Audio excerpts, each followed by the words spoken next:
Hello, everybody. Welcome back to another episode of the Nine Hole Podcast. I have somebody very special with me, an ex-teammate of mine, ex-Major League pitcher for the Rockies, for the Mariners, Christian Bergman. Christian, what's going on, brother? My man, thanks for having me on. It's Dude, long overdue. I'm excited. yeah, no kidding, man. I appreciate you making time. Dude, how's life out in AZ? It's good, man. It's starting to cool off, which is good and bad because I play a lot of my golf in the middle of summer when it's 115 and there's nobody else out there. But it's A little starting to bit more cool off now, populated. so it's nicer to play, but it takes a little longer because there's more Okay. people out there. Okay, that makes sense, dude. So, dude, we'll get right into it, man. So obviously, you know what the nine hole is about, right? Just talking to the next generation of baseball players, dude. Trying to root for the underdogs here, right? So your story, right? You weren't a first rounder, right? Just straight to the big leagues. You know what I mean? You were an underdog, right? You were a grinder, man. Ended up having a successful career, solid amount of big league time, dude. I'd kill for that amount of time. Dude, if you could just touch on like, what was the journey like before you got drafted, right? Yeah. So you went to UC Irvine, and like, just tell me a little bit about that. How'd you get, set up there, dude? What was the recruiting process like? What were your struggles?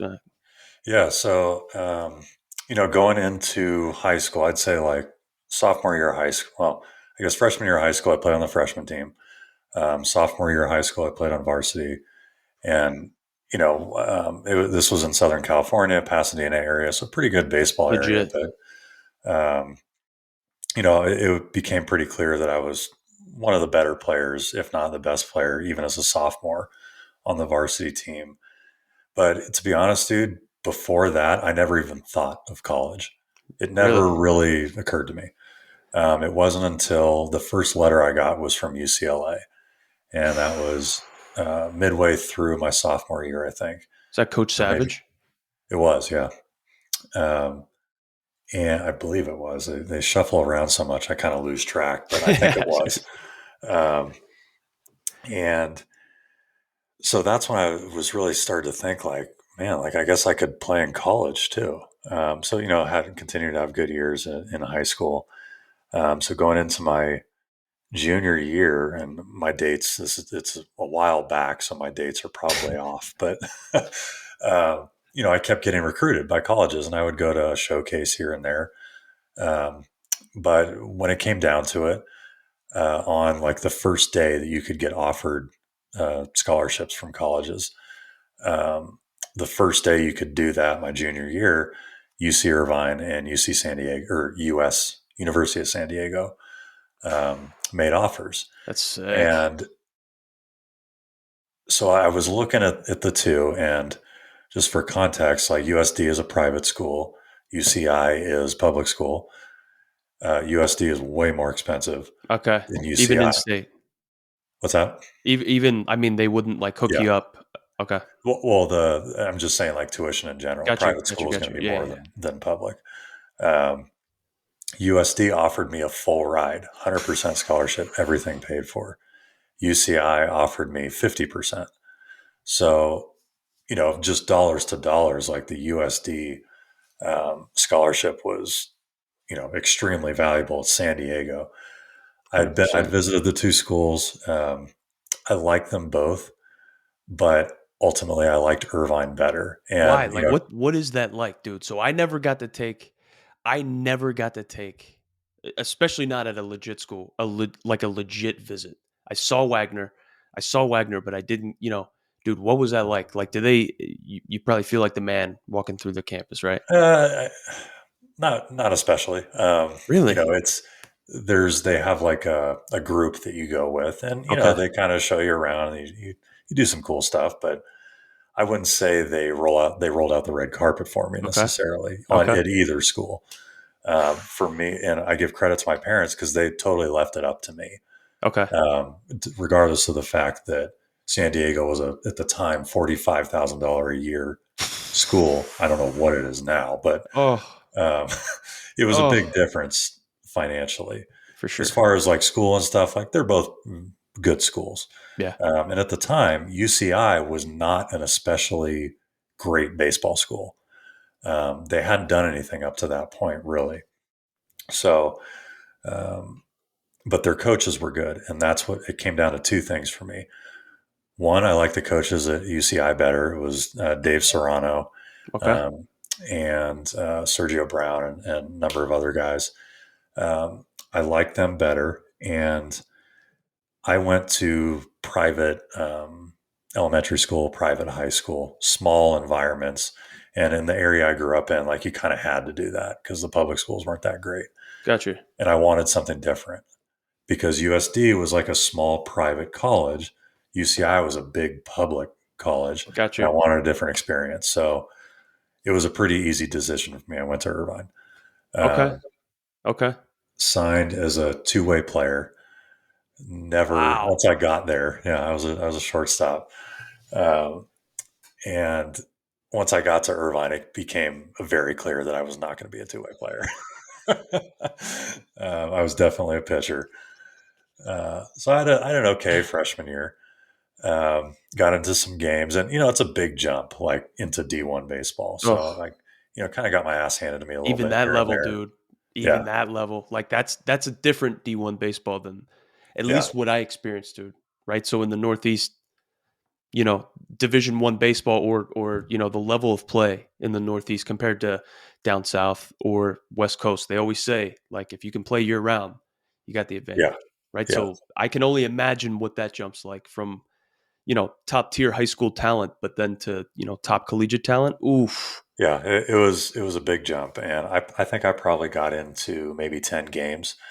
Um, but what ended up It's a happening lot. was we went to the College World Series that year, Oh, and so literally a year. And I forgot to mention too, senior year of high school, we went to the championship. Played in Angel Stadium, lost in the championship game in 8 innings. Year later, we're going to Omaha, and I had a handful of starts and appearances here and there, but they weren't very good. I was still trying to figure out like who I was as a pitcher gotcha. and how to get to the next level. And um, again, my memory doesn't serve me as well as it should as far as College World Series, but the basics of it were like if you lose a game in Omaha, obviously you go into the losers bracket, it's Yeah. double elimination. But what ends up happening is you get your pitching absolutely taxed because if you stay in the winners bracket, you're playing like the minimal amount of games. The second you lose a game, Oh, you're playing back more to back. games, back to back games, and college like you're set up with basically a 3-man rotation. You don't have a 5-man rotation like you do in pro ball.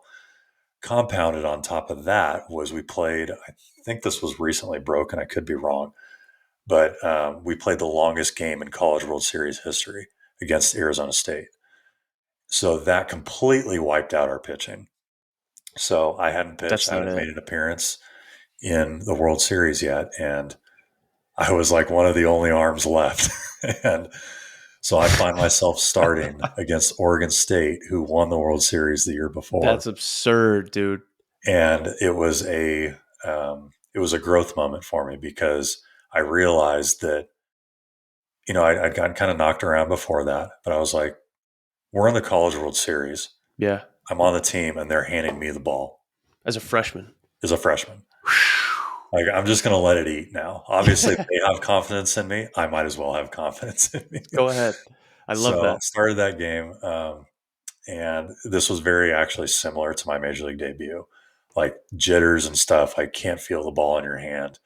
35,000 people in the stands, like just crazy. And ultimately, I just said, screw it. I'm just going to let it eat. No thinking, just Mm. let it go. And so I ended up pitching well. Went 4 innings. Oh, There was a crucial error that was made with 2 outs in the fifth that pretty much ended up costing us the game. But some runs came around. It would have been the third out, and then I gave up a three runner grand slam homer like the next pitch. Um, sucks, dude. so we ended up losing that game, but obviously huge growth moment. Yeah. So from then on in college, like it was off to the races. I was a swing guy my sophomore year, What's first that team mean? All Big West. What's What's that? swing guy mean? Started and relieved. Love it. So my schedule was like I started 4 innings on the weekday games, like on a Tuesday, and then I was like the setup guy on the weekend. Dang, dude. So I ended up 10th in the nation in ERA that year. We missed going to Omaha by about 3 outs back to back years. That's And you can insane. look up those games. We played against LSU in the Super Regional in the old Alex Box Stadium. Probably all over TV, huh?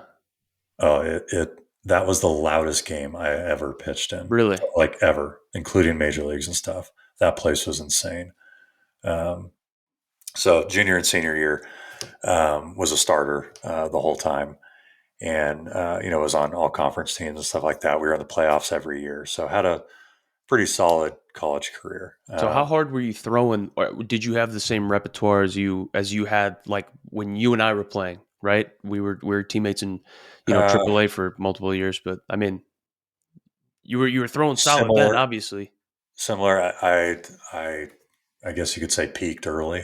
Okay, I was probably 88 to 90 okay. in college, and with sink and run and good command, cutter, changeup. Um, So how did you like? You had to know who you were, obviously, right? So everybody's doing drive line nowadays. yeah, Everybody's trying to throw fucking 100 miles an hour, and everybody is throwing 100 miles an hour, yeah, which is terrifying.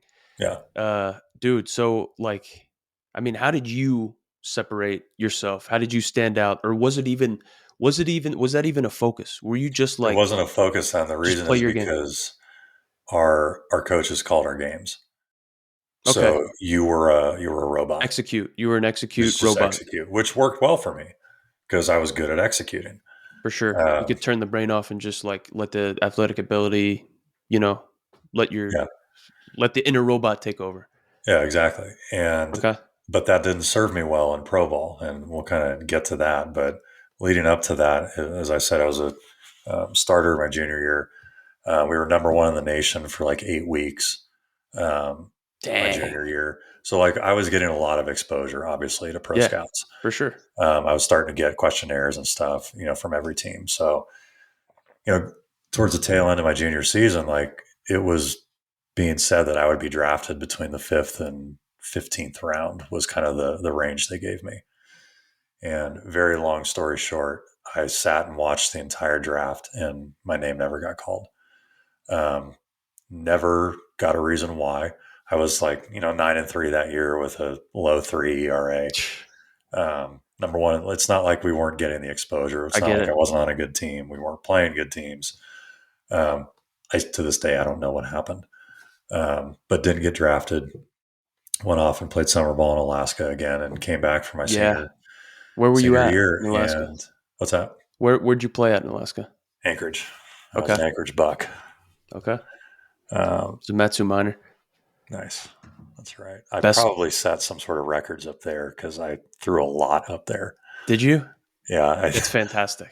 I threw That's like fantastic. 90 or probably 100 innings in college, and then went up to Alaska and threw another 35, 40. I broke the stolen base record there. Did Jacoby you? Ellsbury fucking broke it. Sorry about it. You got to look that up. Sorry, I got to see Jacoby. if they keep records at I got a that. video of it. I got a video of so I stole this base and they stopped the game, but the announcer came on and was like, that is the unofficial. They couldn't even give me the official. This is the unofficial stolen base record. And then yeah, it's crazy, That's man. because I they love don't that have the game. records. They're like, we think this is it. Yeah. We'll just go by word of mouth, dude. So you go back, you don't get drafted after your junior year, after you ball out again. What's the okay? So you kind of got let down, punched in the mouth, you could Kinda. say. I definitely got let Yeah. down. So you got fucked, more or Yeah. less, whatever Yeah. it is. You go back for your senior year, and obviously, like maybe you feel like you have stuff you got to prove. You don't know what the reasoning is. Like, how do you go about your business and just get to where you're going? Yeah. I stuck with, I don't know if this was good or not, but I just stuck with it. I was like, I had a good year last year. Just go put up another good year. I mean, what else can you do at that point? I respect it. And again, this was before all of the new data and stuff. This was 2009. So there probably things I could have done to get better in one way or another, but like we didn't have the information. I didn't have We didn't have video when that I was stuff. in college, Yeah. We didn't have right? any I of didn't that. even have So video, dude. yeah, as crazy as it was, yeah, we didn't have that. Work on my swing. Um, so, I just went up and put up basically the exact same year I had the year before. Um, and we still went to the playoffs, but won another 9 or 10 games, low to mid three ERA. I just did all the same stuff. Um, and so going into the draft, I'm like, I'm not doing this again. I'm not watching the draft again. you know, and I always like stayed on top of school and everything. So I believe the last day of the draft, I had my last final. And that was like my last class of college. I was going to graduate on time. Dang. So I go in and I go to my final, and I say I didn't plan on watching the draft, but I ended up watching a little bit of it until I had to leave. So, but I got told the same thing again, 5 to 15. And we get to like round 12 or whatever, nothing. I'm like, all right, I'm done. I don't know what I'm going to do, but I don't know. I'm going to go I'm take my out. final. Um, so I go and take my final. To this day, I don't even remember which final it was or how I passed it, but I got out of it and I checked my phone and I had all kinds of text messages and Oh, voicemails and phone calls. And I was like, oh, that's got to be good. that's And it's got so to yeah, be good, dude. Rockies drafted me in the 24th round It's when I amazing. was in there. Called the scout and he was like, "Hey, so we drafted you, $1,000. That's your signing bonus, and you'll probably go to Casper." Like, okay, great. Beautiful. And honestly, and I tell people this now, like all I wanted was the chance. Just I don't care, obviously, about the signing bonus. I don't care where I don't care if I'm going to rookie ball. I'm the oldest guy there. Just let me get my foot in the door and let me do my thing. Let me at least take a Amen. shot. And so that's all I wanted. So I couldn't have been happier at that point. It's fantastic. So what? Okay, so it was 24th round out of what though? Because now I don't even know how many 50, rounds. Yeah. Okay, so 50 that's rounds how it back was. That's then. how it was for me too, dude. That's crazy. That's Yeah. crazy, dude. So you get drafted in the 24th round. It wasn't an immediate, straight to the big leagues for you, man. No. So obviously you had to be resilient, right? You had to grind through the minor leagues, man. How long were you in the minor leagues for? You know, were there any setbacks, dude? Were there any injuries or anything, or like what did you kind of have to overcome that maybe like some of these kids that might be listening to could relate, right? Maybe it's a I don't know, dudes. Did you ever have the yips? No, never had that. Command and control was always my thing. Bread and butter. But similar to high school to college to pro ball, I thought was another big jump for two reasons. So the second, my rookie, you can go look up my rookie ball year. It wasn't that great for two reasons. One, you've got younger guys from different countries and very talented, Mm, really raw talent in rookie ball. They go up there with no approach. And if yes. you're around the plate, you're going to get whacked, right? Yes. If you're throwing strikes, you're going to get whacked. And going back to what I said before, I wasn't used to calling my own game. I didn't even know what made Oh, me so good. you could shake off. You could Yeah, but I didn't know what I was shaking to. I didn't know who I was as a pitcher. got you. I never had to think about it in college. Um, so that's kind of those two things is what I contribute to why that year wasn't that great. But it's like a wake up call again. It's a transition point. So the next year, obviously, I was wanting to make a full season team just because I was older. I was a college senior. For I sure. didn't make a team out of spring training, so I found myself an extended, um, and So it extended was spring training. extended Extended spring spring training. training is for so it's like okay, you have spring training and then people go off, right? I guess kind of explain it a little bit, right? Yeah, and I think this has changed a little bit recently, but back then there was rookie ball, short season A, low A, high A, double A, triple A. Yes. Yes. Um, the short season teams were for mainly for the new draft guys, Cuz they but started later. Like they right started because they they started started the after the season draft later. in June. Yeah. Yeah, so that's what those teams are for. obviously the guys who are in spring training, though, they're trying to make the team, the full season team that breaks at the end of spring training, Starts in but not April. everyone makes it. So for one reason or another, I think I barely threw in any games. I don't know. It was That's probably just crazy. part of the plan, but I didn't make a full season team out of camp. So you're kind of in this limbo where from April 1st to June 1st, you're just playing, essentially spring training Dude. games. Oh, and it's Uh, hot. yeah, it's starting to get hot, and like, yeah, it's Groundhog Day. I've never But experienced that, dude. Thank the that was Lord. where that was where I figured out who I was as a pitcher, and Really? because it's the same repetition over and over again. So I thought of it like, well, I might as well get something out of this. I might as well I start love trying that. to. I love that. And a I lot love of it. guys did not take that approach. Like okay, you're not going to a full season team. Shit, like this sucks. Like every day sucks. And but I really took that time to figure out who I was as a pitcher. And you know what it was? At least for me, I figured out I needed to pitch in more because that was part of the reason I got lit up so much in rookie ball was because I didn't pitch in enough. We didn't pitch in much in You college. don't do that in college. Yeah. And so guys were hanging out over the plate and, Mm. my command didn't play as well because they ignored half the plate. So once I figured that out, dude, it changed everything. And once I got to short season A, once the season started, um, I had a scoreless inning streak, like 24 innings or something like that, made the all-star team. Like, Something so from clicked. that point forward, it was an upward trajectory.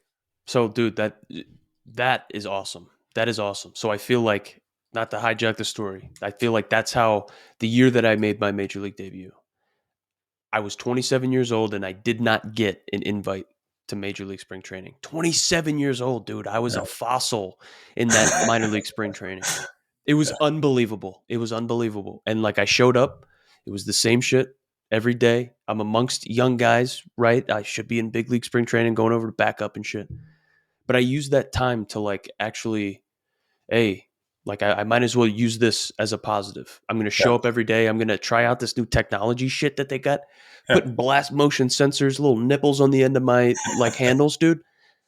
It changed my career, right? So I was able to like use that time constructively, like positively, and then like buy in, find some shit out about myself, even as a player, right? Worked on launch angle and stuff, was able to like hit extra base hits and stuff. I ended up making it, I was in minor league spring training at 27, made it to the big leagues that year. I feel like I was able to utilize that time that sucked. I was a little embarrassed being in minor league spring training at Sure. 27 years old, dude, backing up dudes that are younger than me. Yeah. And I'm like, I don't know, man. So like how you were saying, extended spring training stinks, and you probably did not need to be there, but you were able to like use that as No, a but way to I did need to be there. really. And, Oh, yeah. Okay. Okay. but, Okay. I but get it. I get it nobody would say that, right? for sure. Right. I would Yeah. I shouldn't have never been in say, minor league no, spring no, training. thanks. Yeah. Yeah. I Yeah. don't I want to get go it to a full season team. I need to be here. for sure. But like Uh, you could have folded right there. That could of have been a course. pivotal moment where you could have just like puckered up, dude, and just let it rain down on you because I'm this is something that I want to like convey. I'm gonna be speaking, to hitting facility, hitting complex here at the end of the month, and I wanted to kind of convey this message like, um, your attitude, right, can affect your performance, or like your attitude can affect your outcome. Your attitude can affect your effort, right? If you have a shit attitude, like, dude, screw this, I don't want to be here, like, what kind of effort are you going to give? So what kind of performance are you going to have? Right. But dude, your thoughts affect your attitude, right? Don't your thoughts Absolutely. affect your attitude? So your thoughts affect your outcome. Like what? Absolutely. And you see this play out at every level. I don't care if it's extended spring training. I don't care if it's double A, triple A, big leagues. You see guys at every single level that, from the outside looking in, you're like, oh, they've got it made. Like every day must be sunshine and rainbows. Yeah. But it's all about your attitude because how many guys that didn't get drafted would kill Oh, to be in extended spring training, right? When you're in AAA and guys are complaining about 4 a.m. bus to the airport, in Tacoma, yeah. AAA you got to drive sucks. up to SeaTac to take a That's right, dude. connector flight out to friggin' Memphis. How many guys are complaining about that? A lot, Every one of them, dude. right? Making pretty decent money too. You know what I Yeah, mean? Like, yeah, and some are, and some are, but yeah, yeah, yeah, yeah, everyone's situation's different.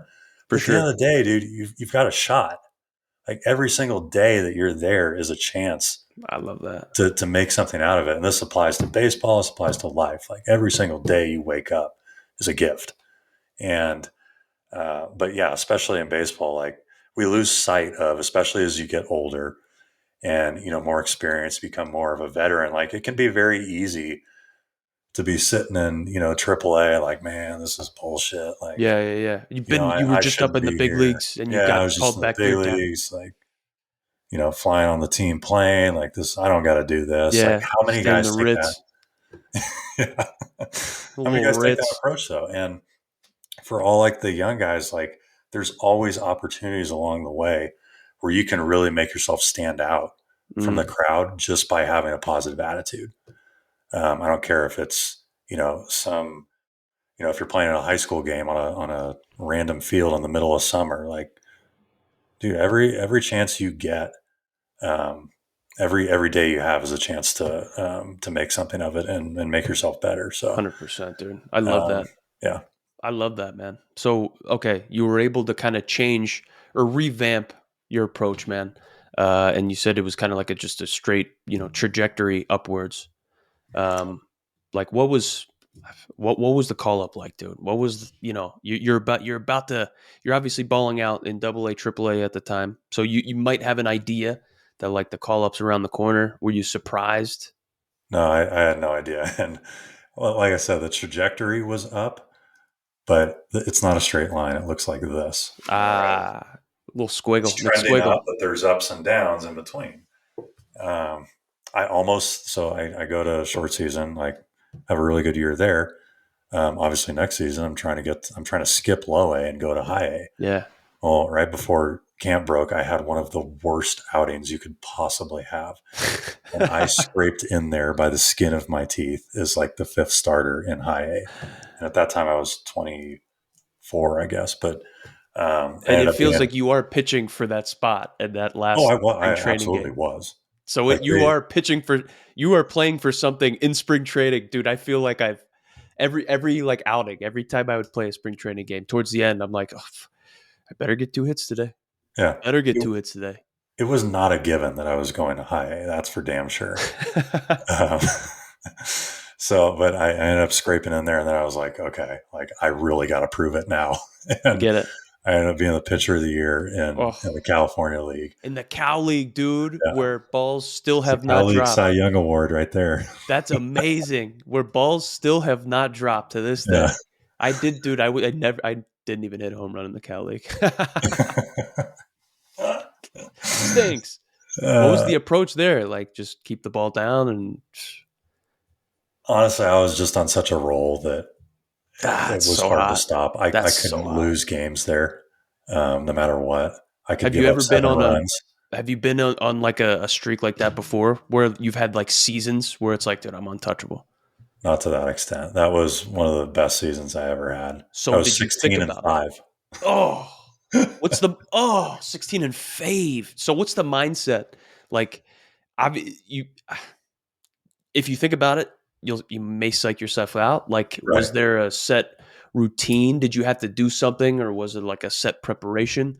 Like, how were you able to stay in this state the whole season? Yeah, it was. That season I was pretty good at not getting ahead of myself, and like I always put the work in. It was routine. I never skipped like lifts or bullpens or whatever. You wouldn't sleep Um, in past the 10 a.m. workouts. yeah, it was like don't take this for granted. Like just keep working at it and keep pushing. But yeah, there were literally days where I'd have a bad day and I'd give up like 7 runs, which was not uncommon in the Cal League. Oh, And I'd get pulled from the game and we'd score 8, or we'd take the yeah. lead in the next inning. You We get a end up win with scoring 8. I seven get runs the in the Cal W. League. Yeah, you So it was can't just say kind of one of those seasons, that. which was awesome. But went to Double A the next year, another good year there. And so then go to Triple A, and Triple A was Colorado Springs. Colorado Springs is pretty much the moon as far as places to pitch. Dude, I believe it's the highest park in the country. yes, I Uh, made my AAA debut. No, was it? Did I? Was I think I might have. I think I might have been on the road and then we came home. Colorado Springs. I think I made my debut in Colorado Springs, dude. Yeah, one places. It's not so much that the ball carries, or because that certainly happens. You can't make the ball spin the way you want it to.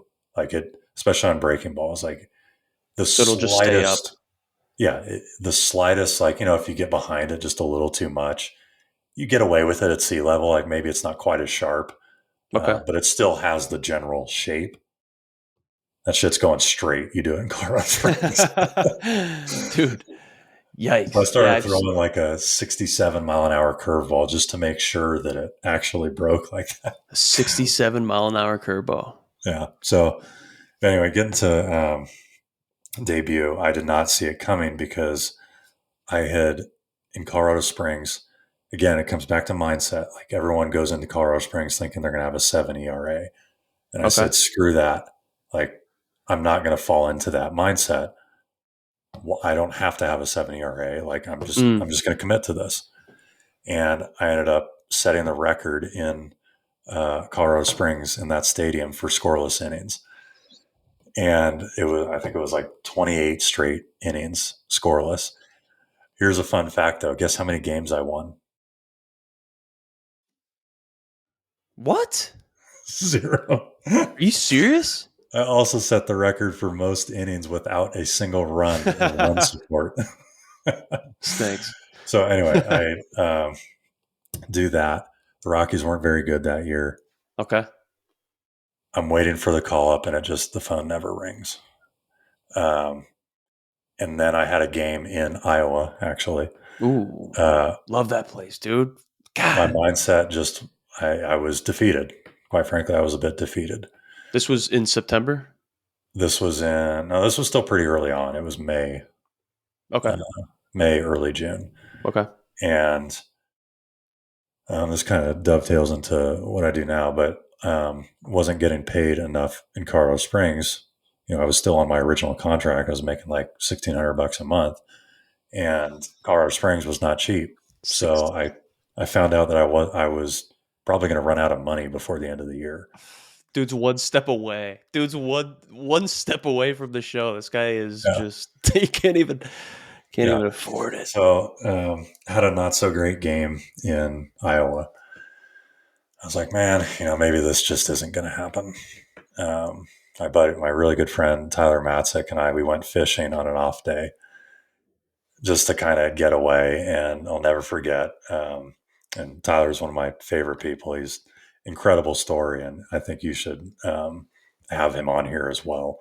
I'd love to. Uh, um, he we went fishing, and then we went to get something to eat after we got back. He's like, "Hey, do you want to go to whatever the place was?" And I was like, "Honestly, dude, like I can't afford to. Like I've got food at home."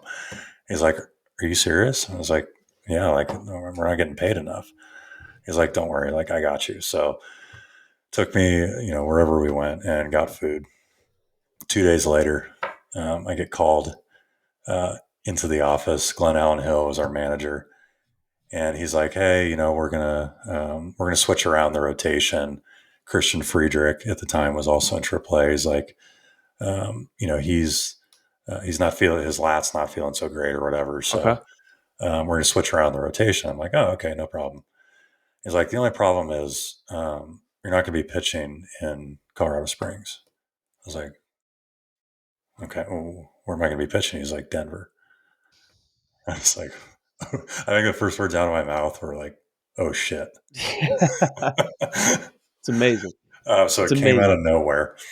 God, that's And awesome. so, yeah, I ended up making my debut that year It's amazing. against the Braves. And then, funny story, Tyler ended up making his debut 2 days after me.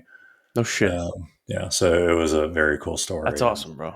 he called me like the day after my debut. He's like, "Hey, can I get your scouting report?" I was like, "Yeah, you need it for something?" He's Why like, do you "Yeah, I'm need it? pitching tomorrow." I love it, Like, dude. oh shit, yeah. So anyway, yeah, it was. I did not see it coming, and it was a very long, felt like a long road. But I basically spent a year at each level. Okay.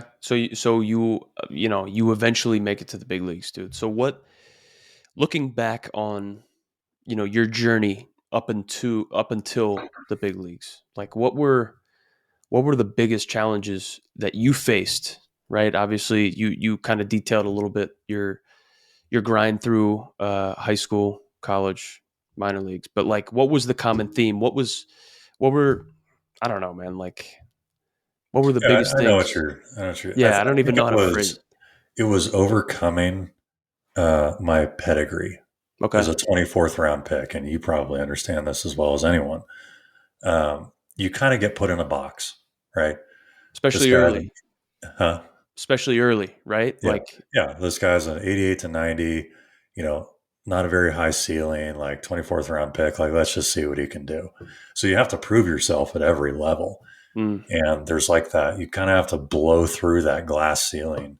It's like, no, I can actually contribute at the major league level. And there's got to be opportunity. It's got to be the right place, the right time. yeah, dude. Like you could be playing as good as you possibly can. If you're in the wrong organization at the It's not wrong time, happening. like it's just not going to happen. So I'd say that was like the biggest challenge was blowing through that and making yourself like actually be in consideration Okay. for the major league team. But the only thing you can do to control that is just continue to perform and put up numbers. And those numbers are maybe different now. Maybe it's not so much results based, more you know exit velocity, velos, Yeah, yeah, all yeah. that stuff. But the same, it's still the same. They're just different numbers. Okay. I like that, man. Dude, so we looking at the schools, right, that produces the most first round players, dude. So we talked about how much better and more elite that the West Coast, level of play is down south SEC stuff, dude. That's way different than Northeast baseball, right? So West Coast and SEC baseball reign supreme, right? So you got Stanford, ASU, Vandy, Texas, Florida State, UNC, LSU, USC, UCLA, Fullerton, Rice. A whole bunch of West Coast stuff. West Coast schools, juggernauts, dude. So if you're throwing 88 to 90 miles an hour, right, you're amidst all of this first round talent, right? You're throwing 88 to 91, whatever it is in college, dude. Like, how are you able to kind of just not swallow your pride next to dudes that are probably pumping fuel, right? 95 plus. I'm sure, and getting all the attention, man. How are you able to like, I don't know, go about your business, dude, right? Because I would always compare myself, dude. I was a speed guy, speed defense, dude. Get on base and steal bags, right? Sounds so fucking easy, especially as Yeah. a speed guy. But like, how were you able to like, I don't know, totally buy into what your skill set was and then apply it every day, like incrementally chip away and kind of were you long view oriented, right? Did you see the bigger picture? Like, how were you able to trick fuck yourself into going about your business every day, not throwing 95 plus? Uh, I think like obviously knowing who you are as a player. Again, with the technology now, maybe you can change that. But like if you were a speed guy, average speed guy, I mean like hit for average Yeah, and speed. If you go up there trying to hit 50 homers, it's not gonna work very you're in well. trouble If I go out there trying to hit 96 every pitch, like I'm probably gonna be leaking balls back over the plate, for sure. and it's gonna be sure it might be 91, but that's not blowing anyone's doors off unless I have set it up in a certain way or unless there's something else to it. So like I think it's just recognizing that you can obviously incrementally improve certain aspects. Maybe you can add a couple miles an hour. Maybe you can make your breaking ball a little better. Maybe you can hit for a little more power. but you're not going to completely revamp yourself. And I shouldn't say never, because people have done it. And if Yeah, that's the path you want to go, like, shit, go for it. But you just have to believe in what you're doing and be fully committed to it. I think that's what it comes down to. I like that, dude. Good case of recent one, a guy who's still playing, Charlie Morton. Like, he was an 88 and 90 guy, when he was with Pittsburgh. And one day he's just like, screw it. I'm gonna throw hard now. I'm done being a command guy. So it's not that it's impossible, but it's, I guess, picking a lane and sticking with it and committing to it. And I guess it's just full commitment. And if you believe 100% what you're doing, that's probably what it comes down to more than anything. I You just love got to that. believe. I love that, dude. I love that. That fires me up right there. So, I mean, that kind of segues into my next question. Um, what do you think is important for the next generation of baseball players to know or be aware of before they get to the next level, whether it's college or pro? Like, what do you think it's important for the next generation of players to know or be aware of, right? That maybe they're not thinking about. Maybe they can use it to their advantage by, I don't know, preparing early. Like, what Yeah. do you think? If you had to do it all over again, um, maybe what would you be ultra aware of, right? Um, I would say that, it's never, almost never, probably never going to be a smooth ride. There's Mm, going to be challenges along the way. There's going to be setbacks. I don't care who you are. At the time, Steven Strasburg he was the number one pick that year, gotcha. and I'm sure he, even at that time, like, even though he was on a parabolic trajectory to the first overall pick, I'm sure there were challenges he dealt with. And actually, I know for a fact, is either as a freshman or sophomore, he was like 40 pounds overweight, and he was told to quit baseball. Do you believe that? That's insane. I didn't know that. Steven Strasburg, yeah, was told, He's I believe, overweight. by San Diego State, like, hey, dude, this, yeah, like, Stinks. yeah. Um, and obviously he didn't. And it's a good thing he didn't. It's So, insane. yeah, there's going to be challenges along the way. I don't care who you are. Um, and just learning how to deal with failure and overcoming challenges early on will serve you throughout your entire career. Um, I and we love all that. expect to play till we're 40, right? Mm, yeah, no Uh, kidding. No kidding. Having these expectations, like, sure, you can set goals, but as weird as it sounds, I considered my career a failure when I was done. As stupid as Really. it, I can say that now and be like, oh, God, what a dumb thing to say. I get it. No, I get it. But But you it's like, expected more. You expected, yeah, I to achieve expected, more. to get 6 years, 7 years, 8 years of Yeah, service, maybe not be in the Hall of Fame, but, like, I get it. Dude, I get it. have a good solid career. And it's like, you don't need to put those expectations on yourself. Like, just give every day the best you possibly can. And everything else just kind of takes care of itself. You'll end up where you end up. Um, That's fire right there, dude. I love that. So how about what about like recruiting, right? Maybe what's important to know or think about recruiting, right? So if a college coach is coming to see a high school kid to decide on his future, right? Am I going to offer this kid? Are we going to pass on this kid? Or if like a pro scout is coming to watch a high school kid or a college kid, right? What are they looking for? Maybe what kind of insight or tips can you give somebody that could maybe shit if they're playing tomorrow and a scout comes to look at them, what yeah. could they implement to maybe check a box off? Yeah. And I mean, this is beyond like any of the numbers and stuff. Cause, like I said, now it's, exit velocity, spin rate, all that stuff. But at the same time, like, back then, it was if you went 3 for 4 that day with a homer or you threw 7 shutout, like, they're just different numbers. They're not just looking at that.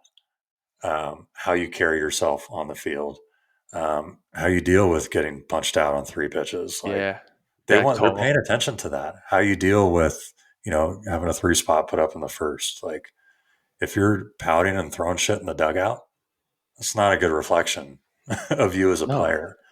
And do you think that you're the first person to ever give up three in the first or get punched out in three pitches? No. Is it going to be the last time it ever happens? No. So you might as well get used to That's dealing right. with it and moving on. And I think those are kind of the X factors that college and pro scouts are looking for, is who you are as a person. If you're going to I throw a love temper that. tantrum when things don't go right, like, not a good reflection of you. Okay, so that's something maybe to okay, that's something that they can implement right now. How about aside from maybe that, right? Temperament or character right there. Right? Mm. Not keeping a level head in a shit situation. Right? How would you impress, right? How would you maybe, stand out or separate yourself on the field, right? Is it maybe is it being a good teammate, right? Is it being Yeah. a good locker room dude? Like, I mean, they see that stuff, right? Yeah. And that's kind of included in what I'm saying, is not just in response to, like, bad things happening, or it's just like being a baseball player, a good solid baseball player. And as cheesy as that sounds, like, I think it's true. Um, and again, it just goes back to, like, how you carry yourself. And sometimes, like, rising to the occasion, right? I don't think there's that saying, you don't rise to the occasion, you fall to your training, something like that. Ooh, Um, and I may have screwed that up, but it's something like that. I Like, love that. if you haven't put the work in, the chances of you, like, elevating your game to a certain level, whether it's a big game or to impress a scout or whatever it is, unlikely, certainly not sustainable. But when the pressure's on, like, you fall back to your training. So if you haven't put the work in, What are you going to revert to? Yeah, yeah, yeah. So I again, it's just, I feel like I'm saying the same thing over and over again, but it's true. Like, it's putting in consistent work and being ready for that day when the scout shows up. It's not like all of a sudden, like, oh, I'm the best player ever. I you haven't just done turn it shit on. for the last month, but Yeah. here I am. I'm ready to go. Usually not going to work out. Nah, dude. I always heard like, and dude, I always felt this way too. Like, you get confidence from your hard work, right? So Yeah, if you're grinding, if you're grinding behind the scenes, dude, you're there early, right? Working on the shit that you need to be working on, doing stuff behind the scenes, man, and doing it with, intent, right? And intention, right? You're not yeah, going through batting practice just to, hit some balls or shag out in the you know what I mean? Let's I don't know, man. It's you get into it, you get out of it what you put into it, basically. yeah. You know what I And mean? it reminds me of a story from high school. I obviously pitched thousands of innings. I don't know how many games. I will never forget this moment in high school, of all places. I love this. It was like leading into or I think we were in the playoffs, semifinals, something like that. I was pitching, got in a jam, and this probably wouldn't be recommended these days, but before all my starts, I would run 6 miles the day before around. We used to play by the Rose Bowl in Pasadena, and Oh, so I'd run around the golf course twice, and that was 6 miles. So I did that before every start. just So for anyway, sport. Just just because, like, I don't know, it fired me up. Like, I yeah, felt dude. like I was ready going into the game. I love that. Obviously, I was 17, 18 at the time, so probably Wouldn't wouldn't do that recommend. now, later in my career. But um, anyway, so I get in a jam in this game. My coach comes out to the mound, for a talk, and he's like, "All right, do you think any of those kids over there ran 6 miles around the Rose Bowl last night?" I was like, "No." He's like, "You're going to get out of this. Love Let's go." that. And it was like, in that moment, he couldn't have said anything better. It was like, I have put the work in. I'm going to get out of this. Boom. And that's boom. Sometimes that's the confidence boost you need. Ended up getting out of it. And Beautiful. Rest is yeah. history, dude. Rest is history. Dude, okay, so this is the last question I got for you, bro. Time's flying, by the way. What does the nine hole mean to you? Right? So when you think about the nine hole and maybe like the player that is in the nine hole, right? What are the characteristics that you think about when you think about a nine hole hitter? um, I think a lot of the stuff we talked about, scrappy, plays the game the right way, like, takes advantage of mistakes, um, puts the work in. Uh, Love that. yeah, all the things we kind of covered. Kind of, and I obviously relate it to pitching, but it reminds me of the bullpen guy or the kind of the swing man in the big Yeah. league. They're valued a little more these days, but just because of like shorter Numbers. starts and going through the lineup and all that stuff. But um, yeah, it's someone who like what you're going to get from that guy. Uh, and unfortunately, in today's game, I think it's overlooked a little bit. I send you stuff all the time on Instagram, about like players from the 80s and 90s. Like Yes, dude. that's how baseball was played Hard back then. slides. Yeah. And just like grindy players.